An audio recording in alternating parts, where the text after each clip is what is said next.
Maswerte lang pag nakakuha tayo ng among mababait, no? Ayan, puro bigay. Ayan.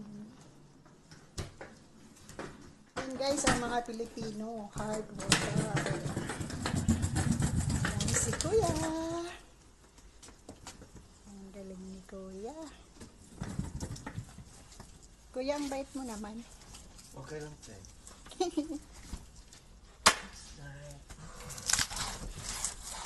Tulungan kita.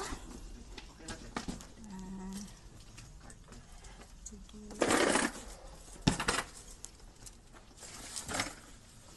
Ayan, masipag si Kuya.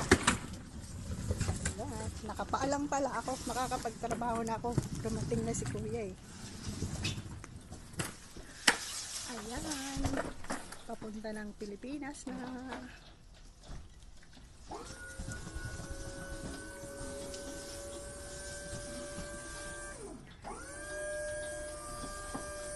Thank you, World Star ng Taiwan. Ingat kayo kuya ha. Okay. Maraming salamat. Thank you.